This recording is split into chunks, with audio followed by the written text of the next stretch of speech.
Mesdames et messieurs, bonsoir. Merci d'avoir choisi RTI 1 à la une de ce 20h.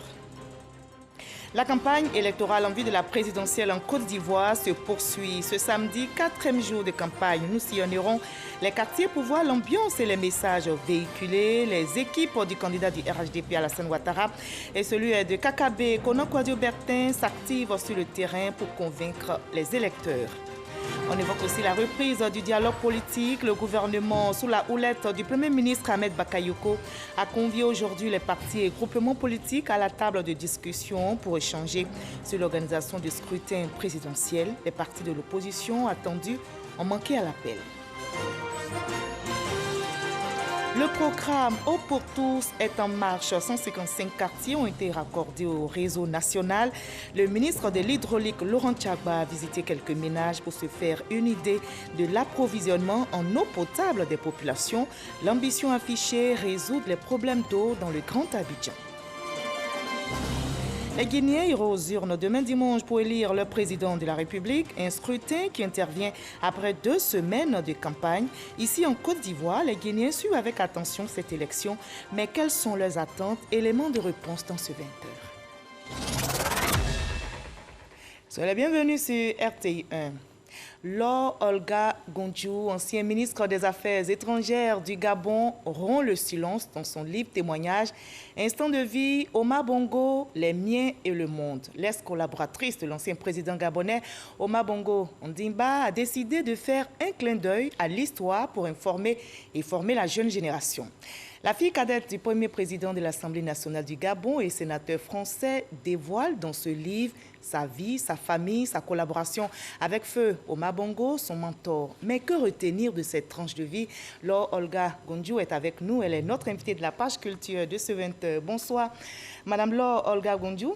Bonsoir, Madame Goran. Alors, Instant de vie, Omar Bongo, les miens et le monde, votre nouveau livre relate tout sur votre vie familiale, votre collaboration avec feu Omar Bongo. Alors, dites-nous pourquoi avoir décidé de porter ces instants de votre vie, j'ai envie de dire votre vie privée, sur la place publique.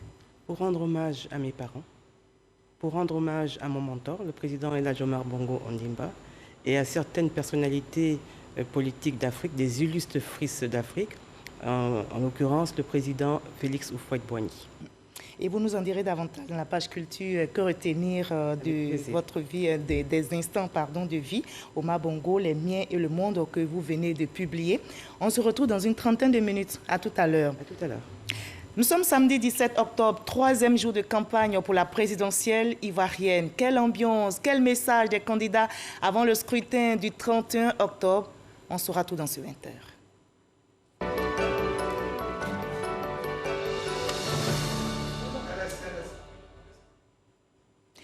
Nous sommes à J-14 de la présidentielle ivoirienne. Ce samedi 17 octobre, 3e jour de la campagne électorale, le RHDP, défendu par le candidat Alassane Ouattara, a convié la jeunesse de Côte d'Ivoire à un grand meeting à la place Figayo à Yopougon.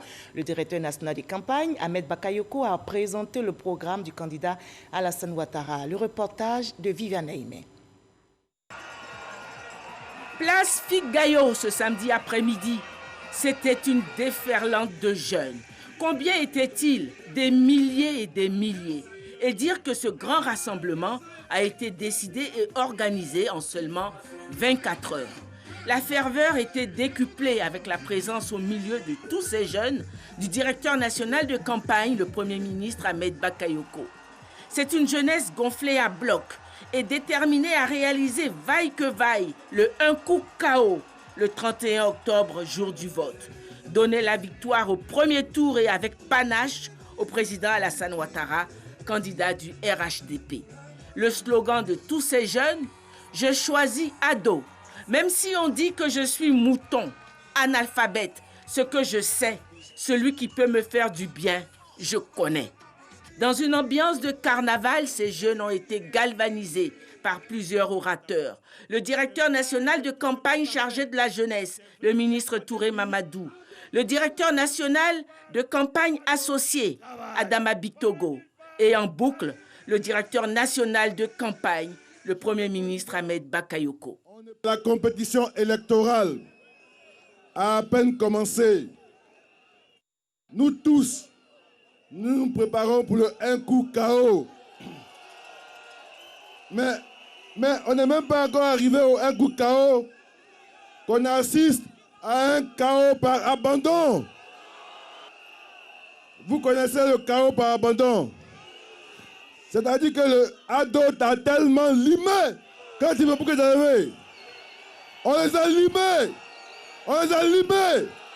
On les a limés. Le bilan d'ado les a limés.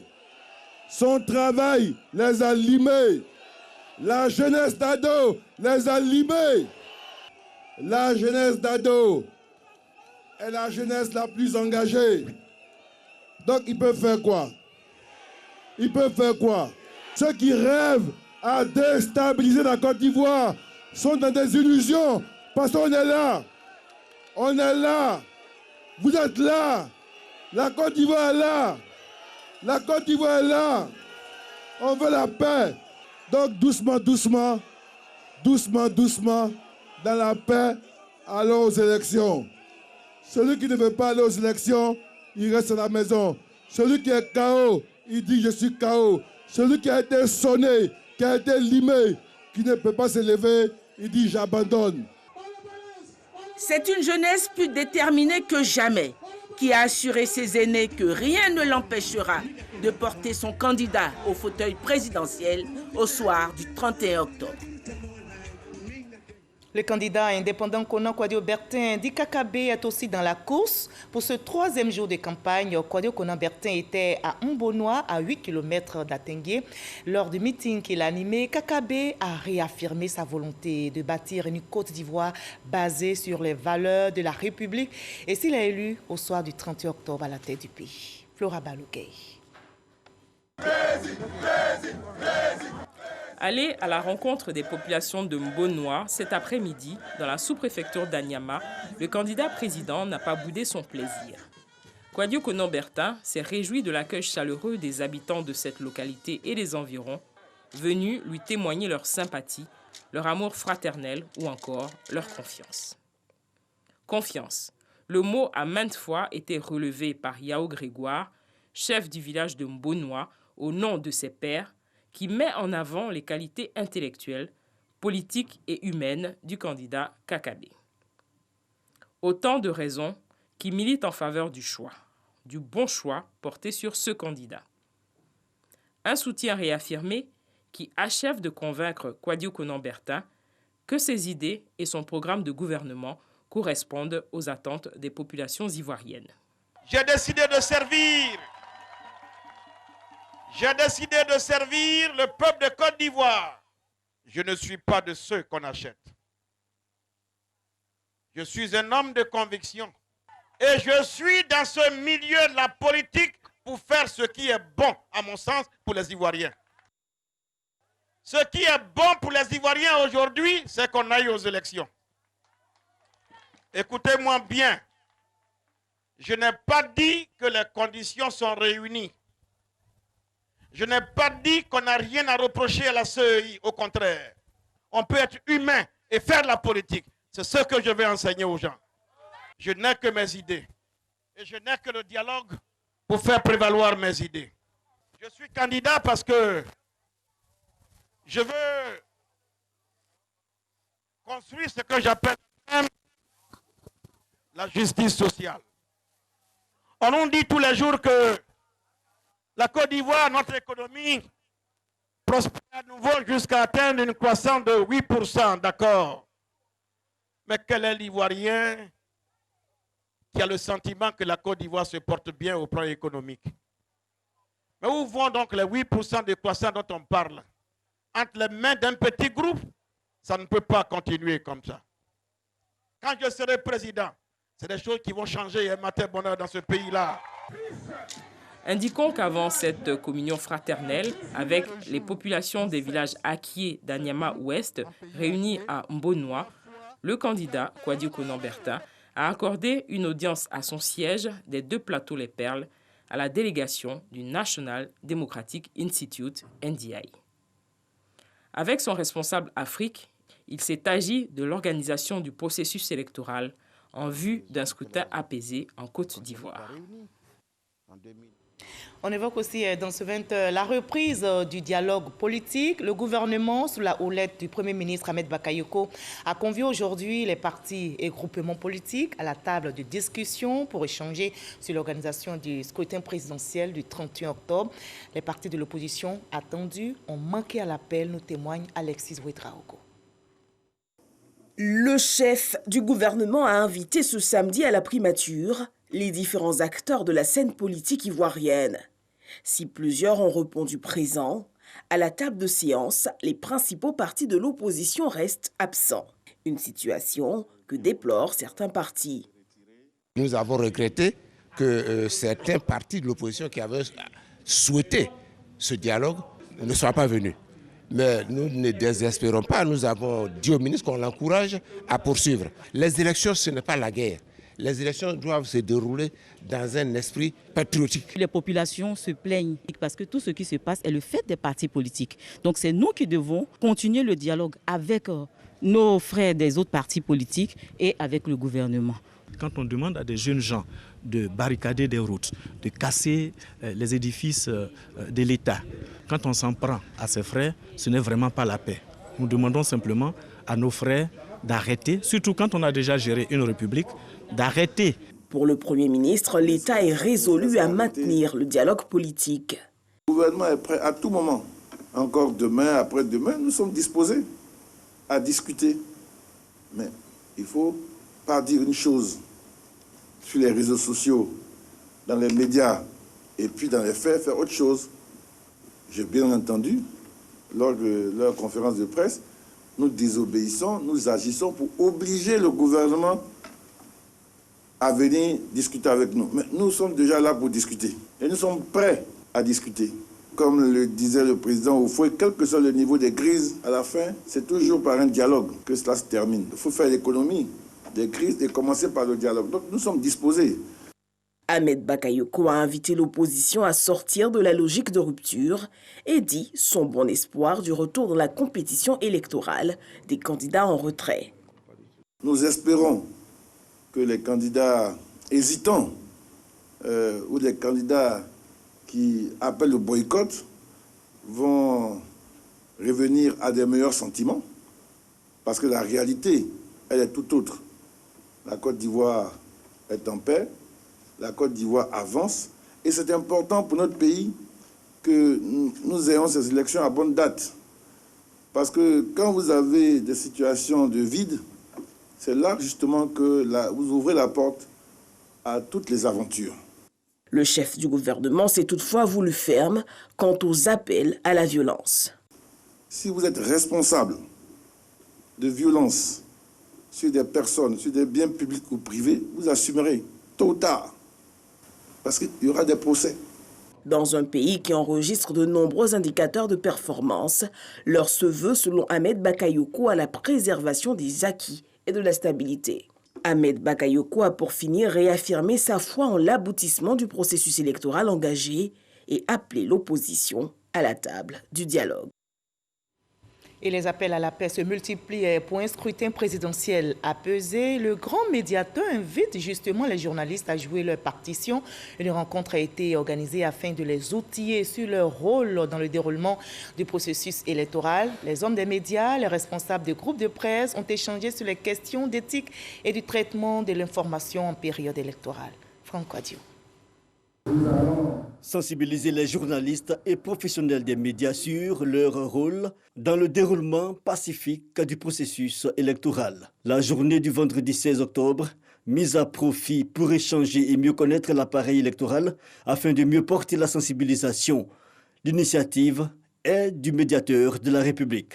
L'objectif que nous visons est de sensibiliser vous, les journalistes et autres professionnels des médias, sur votre rôle dans le maintien de la paix et de la cohésion sociale en période électorale. Ainsi, tout au long de la campagne, le médiateur de la République lancera des messages dans les médias pour appeler les Ivoiriens, les hommes politiques, à œuvrer pour une campagne électorale apaisée. Respect des règles de l'éthique et de la déontologie, traitement de l'information en période électorale et contribution du journaliste à la paix, le menu des travaux. Jean-Martial Adou, directeur du cabinet du ministre de la Communication Sidi Touré, a salué au nom de la tutelle l'intérêt des acteurs des médias pour cette activité. Les journalistes sont des acteurs centraux de notre cohabitation sociale qu'il nous faut toujours soutenir et aider à assumer pleinement leur rôle et à satisfaire leur mission de service public.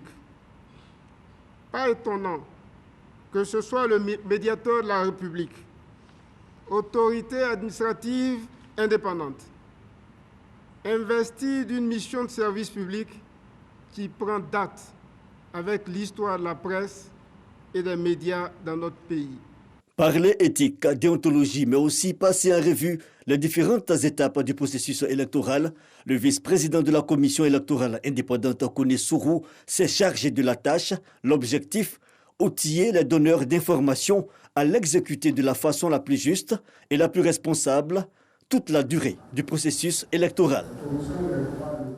Les chefs traditionnels des 60 villages du district d'Abidjan appellent aussi au calme et à la cohésion sociale à quelques jours de la présidentielle. Ils se sont exprimés lors d'une rencontre du collectif des chefs traditionnels à Tchan. La rencontre a eu lieu dans le village Akouadjamé, c'est du côté de Benjerville. Mamadou Kwasi.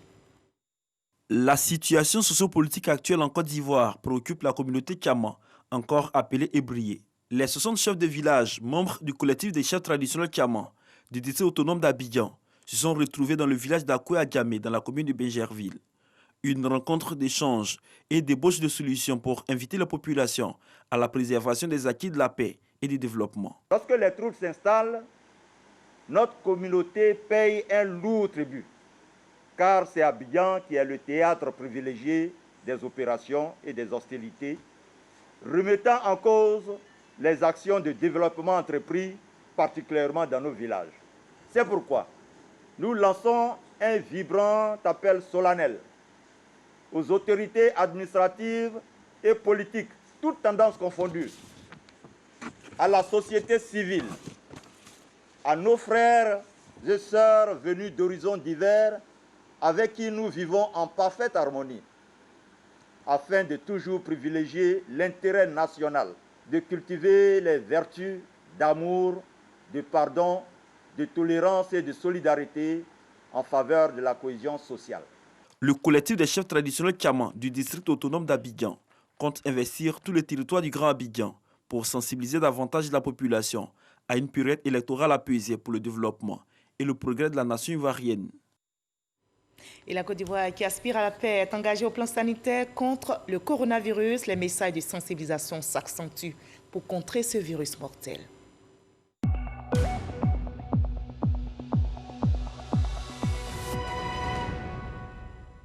Et on retrousse les manches à tous les niveaux pour venir à bout du coronavirus qui sévit et menace toujours notre santé.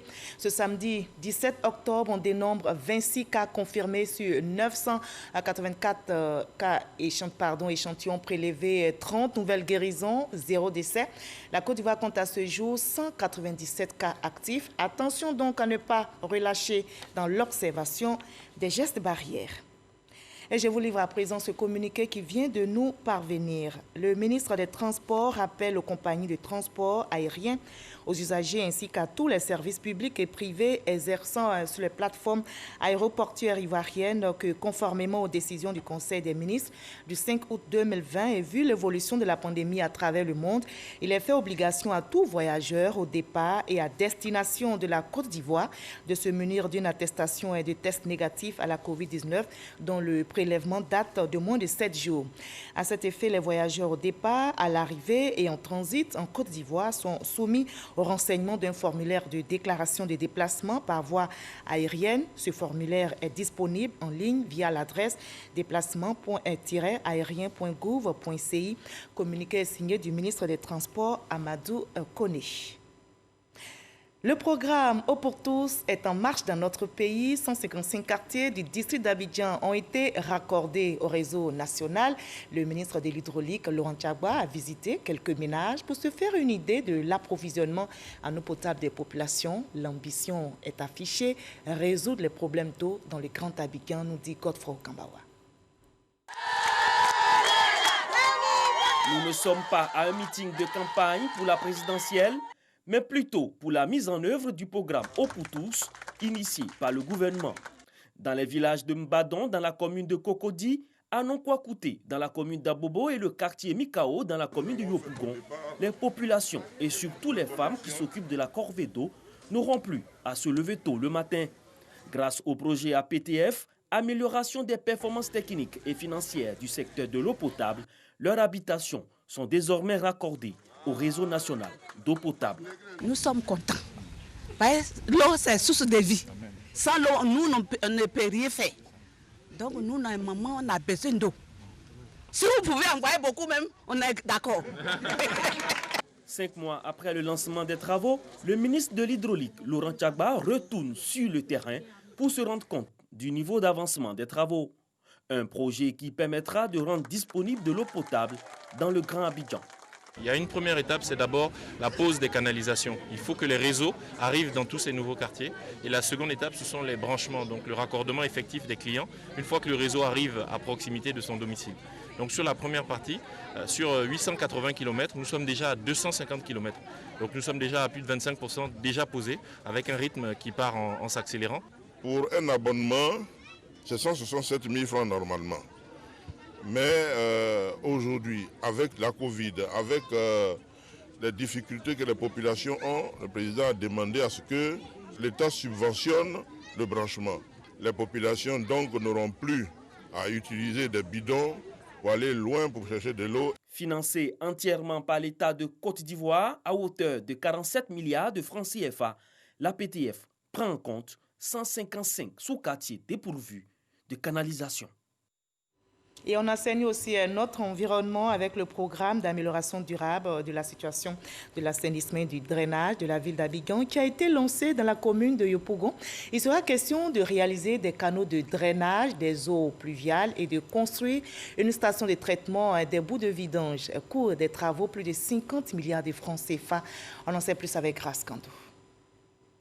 Le programme d'amélioration durable de la situation de l'assainissement et du drainage PATSAD prévoit entre autres la construction de canaux primaires de drainage des eaux pluviales dans les communes de Cocody et Yopougon, la réalisation d'une station de traitement des boues de vidange des fosses septiques à Anyama et à Pokwa et le raccordement de 10 000 ménages au réseau d'eau usée dans le district d'Abidjan.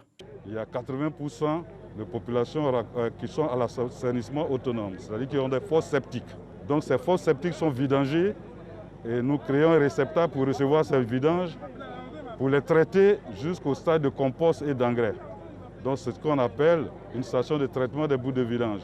C'est la toute première qui aura lieu en Côte d'Ivoire. C'est un bon projet, ça va nous aider et ça va éviter aussi les inondations un peu partout qu'on constate dans les saisons de pluie. Ces travaux vont coûter plus de 50 milliards de francs CFA à l'État de Côte d'Ivoire avec l'appui de la Banque islamique de développement et s'inscrivent dans le cadre de la politique sectorielle sur l'assainissement et le drainage. C'est un programme très volontariste qui nous permettra d'améliorer de manière considérable les conditions de vie de nos concitoyens dans le district d'Abidjan. Je voudrais demander à tous les acteurs de faire en sorte que les termes des différentes conventions soient respectés pour que nos populations en soient bénéficiaires dans les plus brefs délais. Le projet PATSAD prend également en compte la réalisation d'un schéma directeur de gestion des déchets solides et la fourniture de 100 coffres à ordures ménagères le long des canaux de drainage.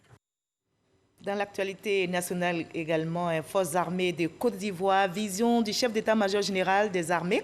C'est par ce thème que le chef d'état-major général des armées a ouvert à l'école à Zambakro le 2e cours d'études supérieures et de défense qui a vu la participation de 21 officiers, dont 13 de la Côte d'Ivoire et 8 de la sous-région. On en sait plus avec Abou Sanogo. École de guerre, située à l'école des forces armées de Zambakoro pour le deuxième cours d'études supérieures et de défense. 21 officiers stagiaires dont 13 de la Côte d'Ivoire et 8 des pays amis, notamment du Bénin, du Burkina Faso, du Cameroun, du Mali, du Niger et du Togo renforcent leurs capacités. D'emblée, je dirais que je suis satisfaite d'abord de la formation. Cette école est certes à ses débuts, mais les outils qu'on nous a donnés jusque-là, je sens que nous allons partir d'ici avec un bagage bien rempli. Un deuxième cours ouvert par le chef d'état-major général des armées, le général de corps d'armée Lassina Doumbia, qui a, à travers une conférence inaugurale, décliné sa vision pour les forces armées de Côte d'Ivoire.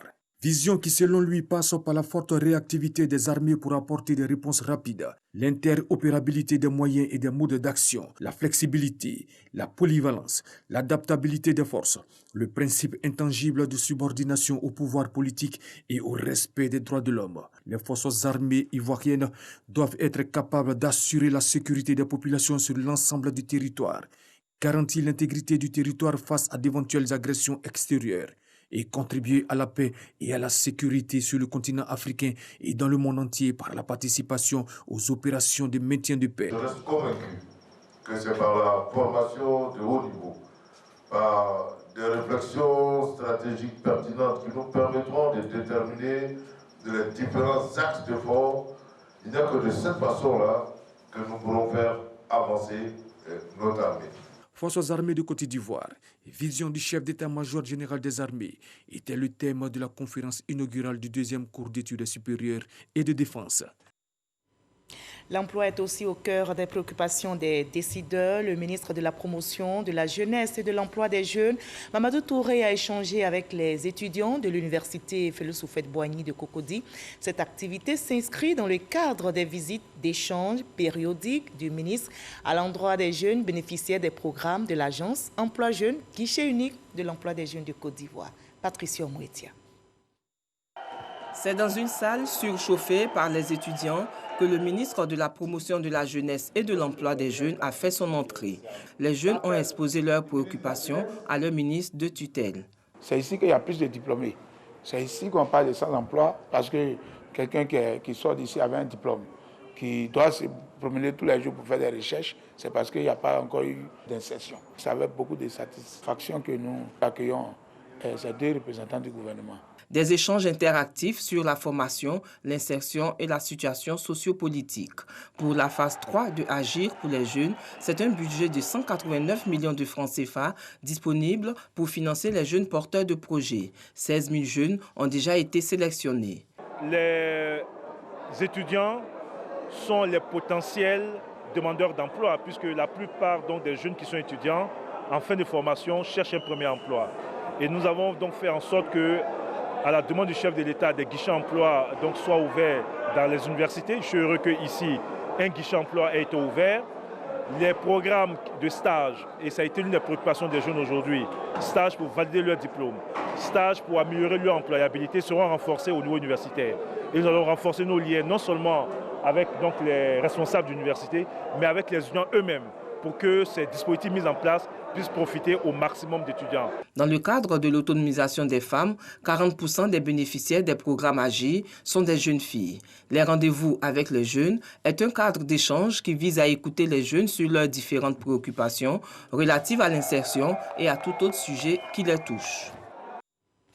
Le ministre du Budget et du Portefeuille de l'État s'imprègne de l'état d'avancement des travaux d'aménagement du bâtiment principal de recettes douanières situé au port d'Abidjan. Le ministre Moussa Sanogo a évoqué l'incidence des fermetures de frontières sur le recouvrement dû au coronavirus. Les pertes douanières avoisinent les 200 milliards de francs CFA, mais des mesures sont en exécution pour optimiser les recettes de la régie. L'enseigne Bakayoko. Après la visite des travaux d'agrandissement et de réhabilitation de ce bâtiment où transitent 85% des recettes de port, le ministre Moussa Sanogo explique que la fermeture des frontières consécutives à la pandémie mondiale a affecté l'économie ivoirienne avec notamment la cessation d'activité de plusieurs opérateurs économiques. Le blocage du fret a surtout eu une incidence sur le recouvrement des recettes douanières. On a dû réviser nos projections à la baisse à la baisse. Je peux vous donner un montant global. On m'a dit de 500 milliards, vous comptez à peu près 40% pour la douane, 60% pour les impôts, par rapport aux objectifs qui étaient fixés. Donc sur l'année, on pense que ça va être un choc de l'ordre de 200 milliards à peu près. Pour 2020, au niveau des services de douane, les objectifs de recettes étaient de 1990 milliards contre 2716 milliards pour les régies d'impôts. Aujourd'hui, le contre-coup de la crise liée à la fermeture des frontières oblige le gouvernement à prendre un certain nombre de mesures pour garantir sa trajectoire de développement. Les mesures qui sont prises, c'est d'abord la réorganisation des services. C'est également l'utilisation de moyens modernes. Vous savez, la Covid a eu ceci de bon que ça nous a montré qu'on pouvait travailler autrement avec le télétravail, avec d'autres types de mesures donc, qui permettent de faire en sorte que nous améliorons la mobilisation des recettes et puis un suivi plus rapproché. C'est le 22 mars 2020 que le gouvernement de Côte d'Ivoire, après une évaluation de l'évolution de la pandémie, avait décidé de la fermeture de toutes ses frontières à la circulation de personnes et soumis les trafics de marchandises à des contrôles sanitaires préalables. Et nous prenons la direction de Toumoudi dans la région du Bélier où plusieurs villages ont reçu une ambulance et de l'électricité. On en sait plus avec notre reporter Kader Sogodogo. Site du marché de Kankro, nous sommes dans la sous-préfecture de Toumoudi. Une ambulance médicalisée toute neuve remise aux autorités sanitaires du département par le ministre de la Culture et de la Francophonie, Raymond Goudou Kofi, fille du terroir.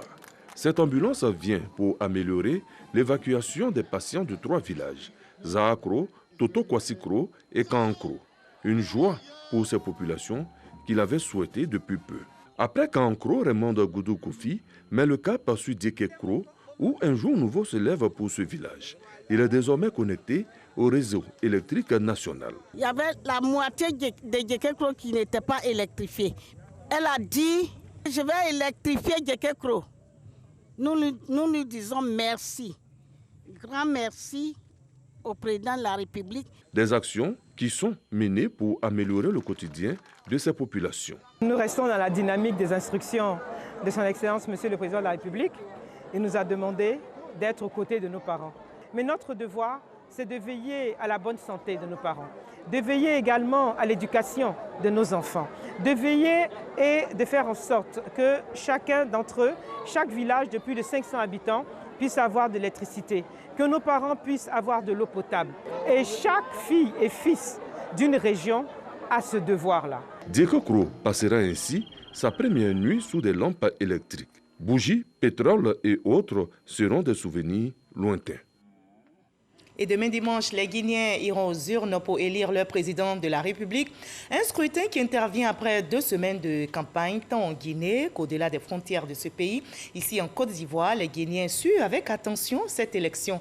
Mais qu'attend-il du futur président de la République de Guinée? Quels sont les vœux pour leur pays? Élément de réponse avec Michel Digri. 12 candidats en lice pour un fauteuil présidentiel. Après l'effervescence de la campagne électorale, c'est le calme en Guinée à la veille du scrutin. Les électeurs guinéens sont appelés aux urnes ce dimanche. Ceux résidant en Côte d'Ivoire prendront également part au vote. C'est vrai que c'est un peu tendu, mais on aimerait que tout un chacun pense au pays d'abord, avant de penser aux candidats. Chacun va aller choisir librement et puis revenir à la maison tranquillement et attendre les résultats. Tous les citoyens résidents guinéens résidant en Côte d'Ivoire partent ce jour voter dans la paix, dans la concorde et se retourner tranquillement. Si la présidentielle 2020 en Guinée cristallise les tensions depuis plusieurs mois, les Guinéens vivant en Côte d'Ivoire souhaitent que l'enjeu ne tue pas le jeu politique. La Guinée nous appartient tous. On peut faire le développement que dans la paix et nous le demandons de faire la paix, de faire l'union et de reconnaître la voix des urnes. Je souhaiterais que les élections se passent dans le calme et le vainqueur et le vaincu s'asseyent et négocient pour qu'il y ait la paix et puis travaillent ensemble pour qu'il y ait la paix dans le pays. Oui, le message déjà c'est la paix entre les Guinéens. C'est la paix entre les Guinéens, qu'on puisse avancer sereinement aux élections, sans haine, qu'on puisse aller voter sans vraiment se battre, sans se dégager, simplement faire parler les urnes. Voilà, c'est nous l'objectif, c'est de faire parler les urnes. C'est le plus important. Ce sont environ 5 400 000 électeurs qui devront choisir l'un des 12 candidats qui présidera aux destinées de la Guinée pour les 5 années à venir. Et nous sommes samedi, place à l'instant culture de ce 20h.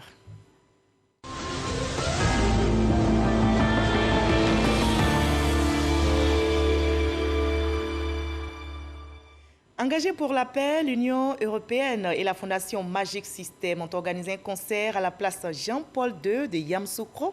Une dizaine d'artistes, au nom desquels John Kifi, Magic System, Yabongo Lova et bien d'autres ont chanté pour la paix. Issa Tunayew.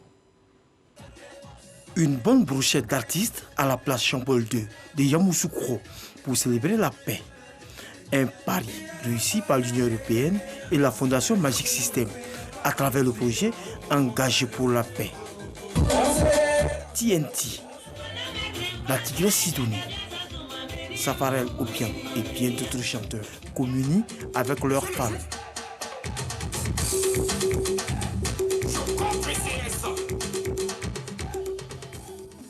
Le ZZ Pop était de la partie avec John Kifi.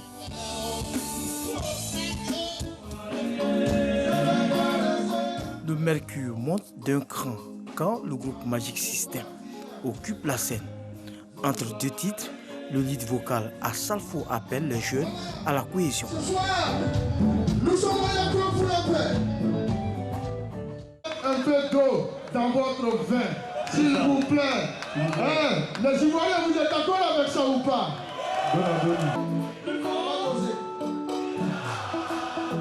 Ce spectacle est l'occasion pour les personnalités de sensibiliser politiciens et populations à la paix.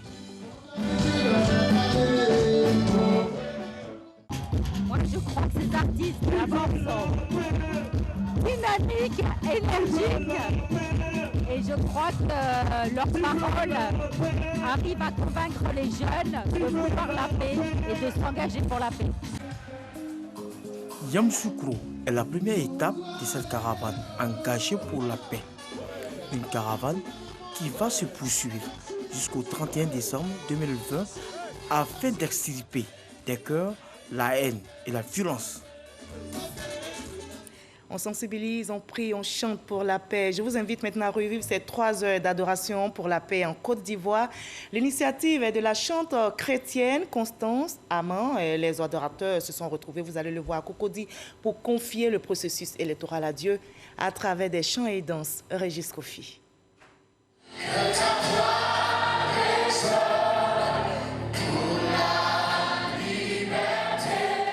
L'adoration, une arme de combat pour remporter les batailles. Devant Amalek, Moïse a demandé à Josué d'être dans la vallée. Mais lui, il s'est tenu au sommet de la colline, les mains levées vers le Seigneur, en signe d'adoration. Et la Bible déclare que lorsque Moïse avait les mains levées, Israël était fort. Pour dire combien est-ce que l'adoration a un impact sur le cours du combat. C'est pour remporter la victoire de la vie sur la mort, l'union sur la mésentente et la paix sur la guerre que l'icône de la musique chrétienne a réuni plus de 500 fidèles.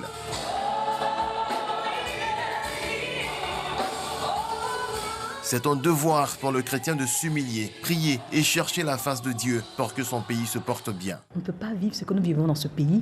Et puis l'Église va rester à ne rien faire. L'Église se lève, adore son Dieu. Prier, c'est adorer. Vous voyez, invoquer Dieu, c'est adorer. Et puis Dieu déverse sa grâce. En tant que servant de Dieu, ma part est de l'adorer, de proclamer son règne sur mon pays, de bénir la vie de tous ceux qui vivent sur ce sol. Ils se sont prosternés devant Dieu, ils ont levé les mains vers lui, mais ils ont aussi dansé dans sa présence. Les chrétiens croient que leur prière a été entendue par le Créateur. En ces temps préélectoraux, nous avons besoin du Seigneur Jésus et je crois que Dieu siégeant dans la louange, avec ce moment d'adoration, le Seigneur nous a entendus. Il a entendu nos cris de cœur, nos prières pour le pays et je crois que Dieu nous exaucera. Je sais que la Côte d'Ivoire était délivrée. Et moi-même aussi, j'ai reçu quelque chose. Parce que ça m'a fait vraiment du bien. C'était merveilleux. Constance Gospel Organisation veut multiplier cette initiative. Sa fondatrice a plus de 30 ans de carrière musicale avec 11 albums à son actif. Voilà, et pour la paix, on ne se lasse pas de prier et de chanter pour notre pays. On en arrive à l'entretien avec notre invité de la page culture. Je vous retrouve avec plaisir, Madame Laure Olga Gondjou. Alors, pour parler de votre livre témoignage, Instant de vie, Omar Bongo, les miens et le monde. D'abord, dites-nous pourquoi avez-vous opté pour le format interview pour relater votre histoire. D'abord, c'est le lieu de remercier Jenab Anne Diallo, avec laquelle j'ai fait cette conversation, une journaliste qui a réussi à entamer ma pudeur, parce que jusqu'à présent, j'hésitais à rédiger ma mémoire. Nous nous sommes retrouvés à Yamoussoukro, et c'est de là que c'est parti. Et elle m'a posé une centaine de questions, je n'ai répondu qu'à 114 questions. Et je voudrais également aussi remercier le président Abdou Diouf, qui m'a encouragé et conseillé sur cette démarche, et Denise Epoté. Et qui a préfacé. Il a préfacé, tout comme Denise Epoté. Je le disais au départ, j'ai tenu à rendre hommage à mes parents, au président Omar Bongo et également au président Félix Houphouët-Boigny. Peut-être que le public ivoirien ne le sait pas, mais il est intervenu dans ma vie à travers mon père, qui était en détention politique. Mon père était président de l'Assemblée nationale.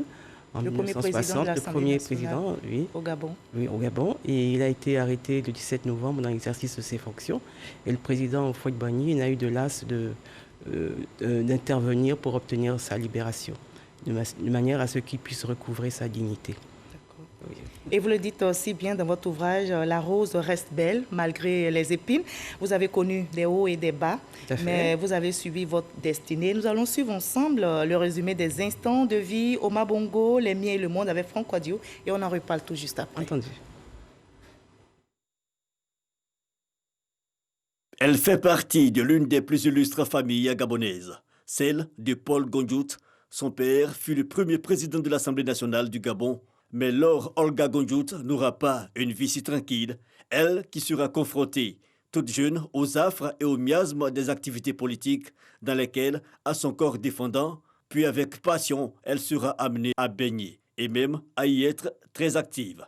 30 ans de vie épluchée à cœur ouvert, comme l'explique Jenab Anne Diallo, celle qui prolongera sa plume dans cette œuvre témoignage préfacée doublement par Abdou Diouf, ancien président sénégalais et premier responsable de la francophonie, et la journaliste Denise Epoté-Durand. Instant de vie, 235 pages qui relatent l'histoire palpitante de cette femme sexagénaire aujourd'hui, ancienne secrétaire particulière d'Omar Bongo, président gabonais, installée depuis 2018 en Côte d'Ivoire. Elle mène à présent une vie bien tranquille, loin des arènes politiques. En Côte d'Ivoire, elle a créé un cabinet de consulting, mais le devoir de mémoire, en lieu et place de celui de réserve, reste tenace pour cet intellectuel et elle nous livre ses instants de vie. Voilà, votre père Paul Gondjou était un homme politique qui a marqué le Gabon. Et dans votre livre, vous affirmez qu'il vous a inculqué avec son épouse, votre mère, des valeurs qui vous ont forgé. Alors dites-nous en quelques mots l'ambiance familiale dans laquelle vous avez vécu et les valeurs que vous ont léguées vos parents. Des valeurs de respect de l'autre. J'évoque dans l'ouvrage un fait où notre père estimait que les employés de maison méritaient le même respect qu'eux. C'est pas commun. De la même manière aussi, nous devions procéder à tous les travaux domestiques, bien qu'il y avait du personnel à la maison. Nos parents nous disaient, vous ne savez pas ce que vous pourriez devenir plus tard. Il est bon que vous sachiez comment gérer une maison, comment vous débrouiller dans la vie. Avec les années qui sont passées, qu'est-ce que vous retenez de cela? J'ai retenu la leçon, j'ai apprécié cette leçon. J'ai apprécié. Ça pouvait paraître injuste au départ parce qu'on pensait qu'il y avait du personnel pour le faire. Oui. Mais cette volonté de nous rendre indépendants a été utile pour nous tous d'ailleurs, pour toute la famille. Ça vous a forgé? Absolument. Et vous avez collaboré pendant plusieurs années, 25 ans si c'est juste? 25 ans. Ou plus? Oui. Plus, mais 25 ans. D'accord, avec l'ancien président gabonais, Omar Bongo Ondimba. Alors, comment s'est faite votre rencontre? Je connaissais le président Bongo depuis très longtemps déjà, depuis l'époque où il était directeur de cabinet, parce que c'était une relation de mes parents. Et en 1981, j'étais encore fonctionnaire à la Banque africaine de développement, la BAD, et il y a eu un sommet, le sommet de l'Alliance des pays producteurs de cacao. Et la présence du président Bongo nous avait été annoncée avec quelques compatriotes gabonais. Nous nous sommes rendus à Yamoussoukro pour le rencontrer. Nous n'avions pas demandé d'audience et donc il nous a été opposé une fin de non-recevoir. Mais le hasard faisant bien les choses, le président a eu besoin d'un traducteur pour un document que lui avait adressé son homologue nigérian. Et puis par concours de circonstances, j'ai rencontré un de ses collaborateurs. Et puis finalement, vous avez mis en contact. Voilà, comme ça. Et tout est... Et puis, tout est parti. Tout est parti. Et le président Bongo, en recevant donc le document, s'est étonné que je n'aille pas lui rendre visite pour le saluer. Puisqu'il connaissait votre père. Il le connaissait. Et il me connaissait aussi. Oui, tout à fait. Et quand il nous a reçus, à moi, il a dit, il est anormal que la fille de Paul Gondjou vive à l'étranger. Il va falloir rentrer au Gabon. D'accord.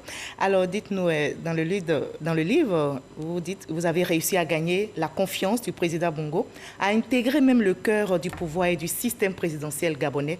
Comment y êtes-vous parvenu? J'avoue, je ne pourrais pas vous dire comment j'y suis parvenu, mais je crois que le président Omar Bongo m'a fait confiance dès le départ. Et il m'a protégé tout le long de mon parcours auprès de lui. Je ne sais pas, il m'a fait confiance dès le départ. D'accord. Et il m'a confié des missions délicates parfois, des missions hautement stratégiques. Il m'a permis d'accéder à des réseaux politiques, diplomatiques. Oui, avec des personnalités que je connais aujourd'hui. Si le président Abdou Diouf accepte de préfacer mon ouvrage, c'est bien pour cela. Et qui vous appelle même d'ailleurs sa fille. Et c'est comme ça qu'il m'appelle. D'accord. Et ce n'est pas la seule personnalité que vous avez côtoyée grâce au président Non, le président Alassane Ouattara.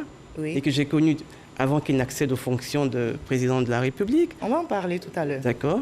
Alors, près de 11 ans après son décès, vous convoquez sa mémoire à travers un livre pour lui rendre hommage. Mais vous le savez, tous ne sont pas unanimes, notamment au Gabon et ailleurs, sur sa bonne gestion du pouvoir. Alors, comment vous réagissez à ces critiques? Dans un contexte de tensions politiques grandissantes, j'ai convoqué la mémoire d'Omar Bongo pour rappeler ses leçons de vie, pour rappeler ses actions de paix, ses médiations en Afrique. Je crois que l'Afrique a véritablement besoin de paix. Et j'observe trop souvent que la virulence du débat politique est un risque sérieux à la paix. En Afrique, l'adversaire politique est considéré comme un ennemi politique. Et que le débat des idées prime sur le débat personnel, prime sur le débat des idées. Malheureusement, au détriment de l'intérêt national. Et qui était donc Omar Bongo? Omar Bongo était un homme de paix, un homme de dialogue, un homme qui ne coupait pas les ponts, un homme de réseau. Et je peux simplement relater que pour la paix au Gabon, il a accepté de rencontrer le père Paul Bahabessol, à qui il a d'ailleurs sauvé la vie. Et ils ont abouti aux accords de Paris en 1994. Il a fait la même chose avec M. Pierre Mamboundou en vertu des accords d'Arambo. Arambo, c'est au Gabon. Donc il intervenait dans la résolution des crises et autres. Au Gabon, en Afrique centrale et en Afrique de l'Ouest, notamment en Côte d'Ivoire. Ici. Justement, qui vous permet de parler du président Alassane Ouattara. Oui. Henri Konan Bédié. Laurent Gbagbo. Oui. Des personnalités que le président Omar Bongo a côtoyées. Oui. D'une certaine manière, vous aussi, vous avez été un peu dans... dites-nous. Le président Henri Konan Bédié moins, mais Laurent Gbagbo. Le président Laurent Gbagbo et le président Alassane Ouattara plus souvent et dans des contextes différents. D'abord comme opposant et ensuite comme président de la République. Pour le président Alassane Ouattara, je le dis souvent, j'ai le regret que le président Bongo ne l'ait pas vu accéder au pouvoir. Je reviens au président Laurent Gbagbo. Le président le rencontre au début des années 90 parce qu'il est un peu surpris de voir... Malheureusement, on n'aura pas le temps à cause le temps qui nous persécute. Mais dites-nous, comment est-ce que le président Bongo a su renforcer l'As Libreville Yamoussoukro? Parce qu'il était le filleul politique du président Félix Houphouët-Boigny. Et que le président Félix Houphouët-Boigny lui a légué quand même certaines missions. Et je le dis dans l'ouvrage, il a même demandé au président Bongo de protéger et de soutenir le premier ministre Alassane Ouattara de l'époque. Et d'ailleurs, il disait qu'il avait détecté en lui des talents, des qualités qui lui permettraient d'assurer l'avenir de la Côte d'Ivoire. Ça, j'indique dans quelles circonstances cela s'est passé. D'accord. Oui. Et les liens qui vous lient à la Côte d'Ivoire ne datent pas d'aujourd'hui. Donc, alors, voilà, aujourd'hui, votre pays, la Côte d'Ivoire, votre deuxième pays, qui s'apprête à aller aux urnes. Oui. Qu'est-ce que vous qui avez côtoyé ces grands hommes politiques, qu'est-ce que vous avez à dire à tous ces acteurs politiques? Ce que je voudrais dire, c'est que la parenthèse de 2010 ne doit plus se rouvrir. Cette triste parenthèse, des événements lamentables. Il faut la paix. Un processus est lancé, on suit le processus et on se parle. Rien ne vaut le dialogue. Merci beaucoup. Merci beaucoup, Madame Olga Gondjou, d'avoir répondu à nos questions. On retient cette phrase, rien ne vaut le dialogue, rien ne vaut le dialogue, car ce n'est pas le dialogue que la paix est construite. Sans paix, on ne peut pas construire. Sans paix, il n'y a pas de développement. Merci d'avoir été notre invité de la page Culture de ce 20h. Merci pour votre contribution à la paix et au développement de l'Afrique. Je vous remercie. Rien n'est plus important que de vivre en paix. Chérissons donc ce trésor, cet héritage qu'est la paix pour notre bien-être et celui de notre beau pays, notre unique pays, la Côte d'Ivoire. Vous l'avez compris, ce journal est terminé. Merci de nous avoir suivis. Prenez soin de vous. À demain 20h dans la paix.